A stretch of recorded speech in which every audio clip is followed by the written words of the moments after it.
மாதிரி ஒரு plastic plate எடுத்துருக்கேன். ஸோ அதை வச்சு ஒரு சர்க்கிள் சின்னதாக போட்டுக்கோங்க. எவ்வளோ கவர் ஆகுதோ அவ்வளோ போட்டுக்கோங்க. இல்லை உங்களுக்கு கவர் ஆகலன்னா இதை விட சின்னதாக கூட போட்டுக்கோங்க. இப்போ நான் அந்த பேப்பர் விட கொஞ்சம் பெருசாகவே எடுத்துருக்கேன்.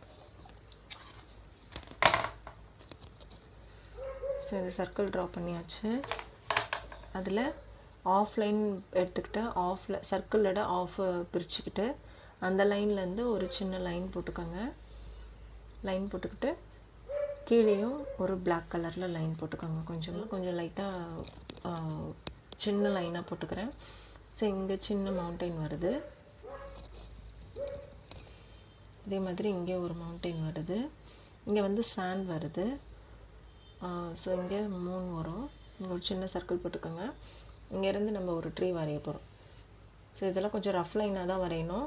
நீங்கள் அழுத்தி எடுத்த உடனே டார்க்காக வரைஞ்சிடக்கூடாது. நம்ம லைட் கலர் பெயிண்ட் அடிக்கும்போது அந்த பென்சில் லைன்ஸ் எல்லாம் அப்படியே தெரியும். அதனால் எப்போவுமே எடுத்த உடனே லைட்டாக தான் வரையணும். நான் வீடியோக்காக உங்களுக்கு டார்க்காக வரைஞ்சி காமிக்கிறேன். ஸோ நீங்கள் வரையும் போது லைட்டாக வரைங்க. இப்போ அடுத்து இந்த ட்ரீ வரைஞ்சிக்கோங்க. சின்ன ட்ரீயாக இங்கே இன்னொரு ட்ரீ வரும். ஸோ இப்போ பெயிண்டிங் ஸ்டார்ட் பண்ணிடலாம். இதில் பொறுத்த வரைக்கும் லைன்ஸு ட்ரா பண்ணுறது பெரிய வேலை கிடையாது. ஸோ நம்ம கலரிங் எப்படி பண்ணுறோன்றது தான் முக்கியம்.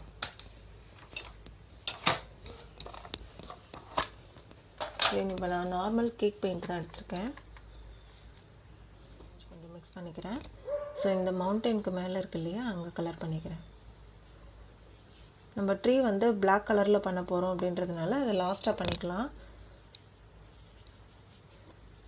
கொஞ்சம் டார்க் ஆரஞ்சாக இருக்கிறத எடுத்துக்கோங்க ஃபஸ்ட்டு.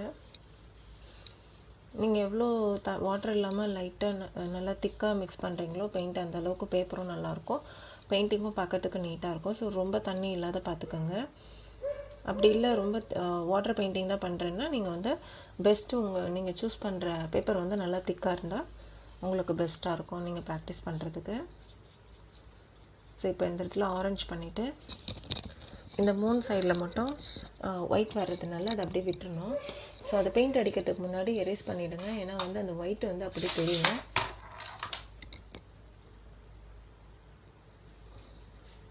ஸோ இப்போ இந்த 3 வந்து நான் எரேஸ் பண்ணிட்டேன். ஏன்னா வந்து சொன்ன மாதிரி ஒயிட் வந்து அப்படியே தெரியும். ஸோ லைட் கலர் நம்ம பண்ணும்போது அந்த இடத்துல பென்சில் லைன் இருக்கக்கூடாது. மேக்ஸிமம் பென்சில் லைன் இல்லாமல் பார்த்துக்கோங்க. இப்போ லைட் ஆரஞ்சு மிக்ஸ் பண்ணி அதில் டார்க் ஆரஞ்சு அடித்தோம் இல்லையா, அதில் எப்படி மிக்ஸ் பண்ணி அடிக்கணும். ஸோ அந்த லைன்லேயே மேட்ச் பண்ணி அடிங்க. அந்த ஒயிட் பிளேஸில் ஒயிட் விட்டுருங்க. இல்லை கொஞ்சம் திக்காக அடிக்கிறதுனா ஒயிட்டு திக்காக அடிக்க முடியும். ஸோ அதனால் வந்து நம்ம மேலே கூட அடிச்சுக்கலாம், ஒன்றும் தப்பில்லை. அந்த 3 மறையிற மாதிரி அடிச்சுக்கலாம். இப்போ நான் வந்து திக்காக ஒயிட் கொடுக்கறதுனால அந்த 3 மேலே பட்டா பரவாயில்லன்ட்டு அப்படியே அடிச்சிடுறேன். இப்போ இது வரைக்கும் முடிச்சேன். லைட்டாக கோல்டன் எல்லோ கொடுத்துருங்க ஃபஸ்ட்டு மிக்ஸ் பண்ணி. எந்த அளவுக்கு திக்காக நீங்கள் கலர் கொடுக்குறீங்களோ அந்த அளவுக்கு உங்களுக்கு வந்து கலர் வந்து சீக்கிரம் ட்ரை ஆகாது. அப்போ நம்ம அடிக்கும்போது மர்ஜ் ஆகும். ஸோ தண்ணியும் நிறைய எடுக்கக்கூடாது. சேம் டைம் திட்டத்திட்டாக தெரியும். ஸோ அதனால் நம்ம திக்காக எடுக்க அந்த பெயிண்ட் வந்து நல்லா மர்ஜ் ஆகிறது உங்களுக்கு அழகாக தெரியும். சீக்கிரம் ட்ரை ஆகாது. கொஞ்சம் அந்த மர்ஜ் ஆகாத இடத்துல இந்த இடத்துல லைட்டாக அப்படி மிக்ஸ் பண்ணி விட்டுருங்க கலர் வச்சு. ஸோ இப்போ கோல்டன் எல்லோ முடிச்சாச்சு. லாஸ்ட்டாக லெமன் எல்லோ பண்ணிடலாம். சொன்ன மாதிரி இந்த கலரையும் அதே மாதிரி திக்காக பண்ணிங்கன்னா உங்களுக்கு நல்லா பார்க்குறதுக்கு பிக்சர் நீட்டாக இருக்கும்.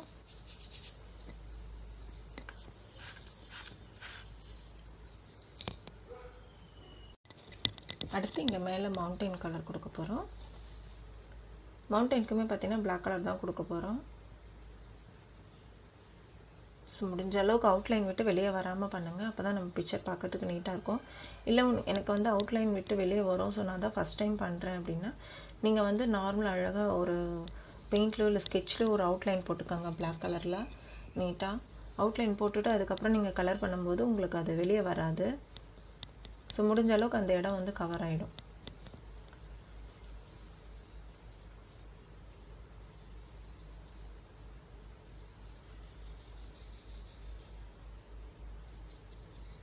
பார்த்தீங்கன்னா இந்த சைடு ஆப்போசிட்லேயும் பிளாக் கொடுத்துக்கிறேன். இப்போ இங்கே ஒயிட் மூன் கலர் கொடுக்கறதுக்கு வந்து ஒயிட் வந்து நல்லா ட்ரையாக இருக்கணும். இந்த பிளேஸ் வந்து நல்லா ட்ரையாக இருந்தால் தான் நம்ம ஒயிட் கொடுக்கும்போது திக்காக அது மிக்ஸ் ஆகாமல், அந்த ஆரஞ்சு கலரில் மிக்ஸ் ஆகாமல் அந்த இடத்துல ஒயிட் வரும். ஸோ நல்லா ட்ரை ஆகட்டும்ட்டு இது லாஸ்ட்டாக கொடுத்துக்கலாம். அதுக்குள்ளே நம்ம மரம் முடிச்சுக்கலாம். மரத்துக்கு வந்து கொஞ்சம் மெலிசாக எடுத்துக்கோங்க ப்ரெஷ்ஷை. ரொம்ப திக் கண்டன்சியாக வேணாம். இங்கே பாருங்கள், இந்த மாதிரி ஓரளவுக்கு அவுட்லைன் ப்ரெஷ்ஷை விட கொஞ்சம் திக்காக எடுத்துக்கோங்க. நான் வந்து 3ஆம் நம்பர் ப்ரெஷ் எடுத்திருக்கேன். ஸோ இப்போ அதே சேம் பிளாக் கலர் எடுத்துக்கிட்டு உங்களுக்கு மரம் எப்படி தேவையோ அப்படி ட்ரா பண்ணிக்கோங்க. பெயிண்ட் வந்து பிளாக் கொஞ்சம் திக்காக எடுத்துக்கோங்க. பிளாக் பண்ணும்போது கொஞ்சம் பார்த்து பண்ணணும். ஸோ 2-3 கிளை போட்டுக்கோங்க.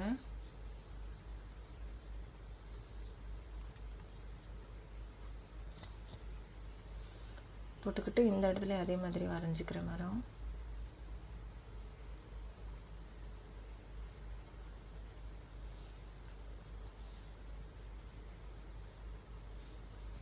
இந்த பக்கமும் அதே மாதிரி ஒரு மரம் வரைஞ்சிக்கலாம். ஸோ இப்போ நம்ம அது லீஃப் வேண்டும் இல்லையா, அதுக்கு வந்து இந்த மாதிரி பட்ஸ் எடுத்துக்கிறோங்க. இந்த மாதிரி பட்ஸ் ஒன்று யூஸ் பண்ணிக்க போகிறோம். பட்ஸில் லைட்டாக பெயிண்ட் தொட்டுக்கோங்க. தொட்டுக்கிட்டு எங்கெங்கெல்லாம் டாட்ஸ் வேணுமோ அங்கெல்லாம் டாட்ஸ் வச்சுக்கோங்க. அந்த கிளை பிரிகிற இடத்துல மட்டும் கொஞ்சம் லைட்டாக அப்ளை பண்ணிக்கலாம். ஸோ இதை வந்து நம்ம ப்ரெஷ்ஷில் வைக்கும்போது உங்களுக்கு ஃபஸ்ட் டைம் பண்ணுறதுனால உங்களுக்கு கரெக்டாக வராது. அதனால் நான் உங்களுக்கு ப்ரெஷ்ஷில் வச்சு காமிக்கல. ஸோ பட்ஸ்லன்னும் போது உங்களுக்கு ஈஸியாக வந்துடும். இதே நான் பண்ணுறதுனா ப்ரெஷ்ஷில் பண்ணிவிடுவேன். ஸோ உங்களுக்கு பெட்டர் அதிலேருந்து பண்ணுறதை விட பட்ஸில் பண்ணுறது ரொம்ப ஈஸியாக இருக்கும்.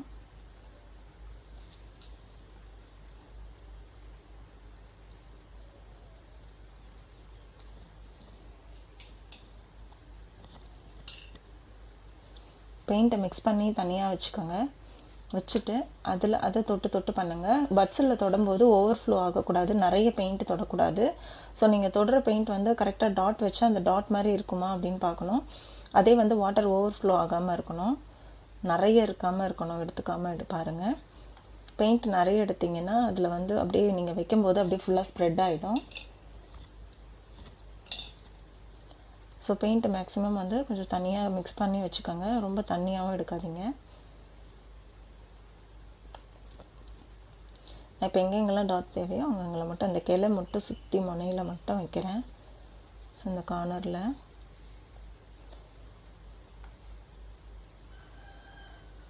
பார்த்தீங்கன்னா மரமும் வேலை முடிஞ்சிடுச்சு.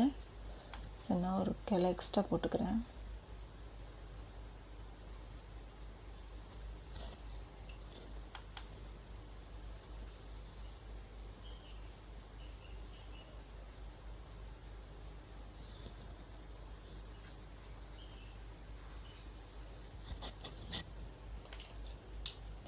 ஸோ இப்போ அங்கங்கே வந்து கிராஸ் வரையணும். அதுக்கு வந்து நான் அவுட்லைன் ப்ரஷ் எடுத்துக்கிறேன், மெலிசாக இருக்கிறது. ஸோ அதை போட்டுட்டு லைட்டாக நம்ம டிக் போடுவோம் இல்லைங்களா நம்ம மெத்தடில், ஸோ அந்த மாதிரி லைட்டாக அங்கங்கே இழுத்து விட்டுருங்க.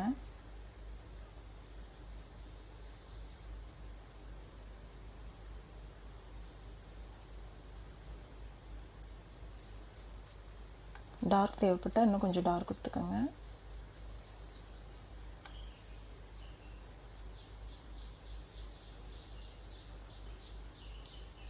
ரொம்ப லைட்டாக பார்த்து நிதானமாக பண்ணுங்கள், பொறுமையாக செய்யணும். ஸோ ஏன்னா வந்து இது குட்டி குட்டியாக நம்ம பண்ணுறதுனால ரொம்ப மன்னியூட்டான ஒர்க்குன்றதுனால அவுட்லைன் ப்ரஷ் யூஸ் பண்ண சொல்ல எப்போவுமே வந்து ரொம்ப பொறுமையாக ஸ்லோவாக பண்ணுங்கள்.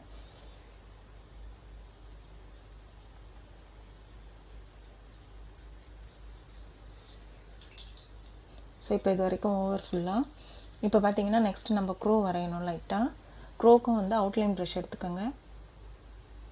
இப்போ பார்த்தீங்கன்னா நான் தண்ணி நிறைய எடுக்கிறதுனால ஸ்ப்ரெட் ஆகுது பாருங்கள். ஸோ அதே சமயம் வந்து அந்த இடத்துல வந்து ட்ரை ஆகாமல் இருந்தாலும் அந்த மாதிரி ஸ்ப்ரெட் ஆகிறதுக்கு வாய்ப்பு இருக்குது. ஸோ பேப்பர் ஊறி அது பெயிண்ட்டு ஃபுல்லாக அது பிளாக் வந்து ஓவர்ஃப்ளோ ஆகும். ஸோ நீங்கள் அதனால் முடிஞ்ச அளவுக்கு ரொம்ப தண்ணியாகவோ இல்லை திக்காவோ எடுக்காமல் பார்த்துக்கோங்க. நிறைய பெயிண்ட் எடுக்காமல் பார்த்துக்கோங்க. இந்த மாதிரி அந்த பேப்பர் நல்லா ட்ரை ஆகட்டும்ன்ட்டு அதுக்கப்புறம் ட்ரை பண்ணுங்கள். ஸோ நான் வீடியோ கவர் பண்ணோம் அப்படின்றதுக்காக நான் அது மேலே பண்ணிட்டேன். ஸோ இன்னும் சரியாக ட்ரை ஆகலை. இப்போ மூன் பண்ண போகிறோம். ஸோ மூணுமே பார்த்தீங்கன்னா ஒயிட் வந்து எனக்கு திக்காக வரல, ஏன்னா வந்து என்னோடது இன்னும் ட்ரை ஆகலை.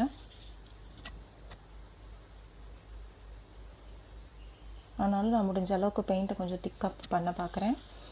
ஏன்னா நம்ம ரொம்ப தண்ணி இல்லாமல் மிக்ஸ் பண்ணாமல், நம்ம தண்ணி நிறைய எடுத்துக்காமல் நம்ம ஒயிட் பண்ணும்போது அந்த ஒயிட் பியூர் ஒயிட்டாக கிடைக்கும் நம்மளுக்கு. இப்போ பார்த்திங்கன்னா லைட்டாக மிக்ஸ் ஆகி தான் வந்துடுச்சு. ஸோ எந்த அளவுக்கு மேலே மேலே இன்னும் நீங்கள் கலர் கொடுக்க முடியுமோ அந்த அளவுக்கு அந்த ஒயிட்டு கொடுங்க கொஞ்சம் திக்காக.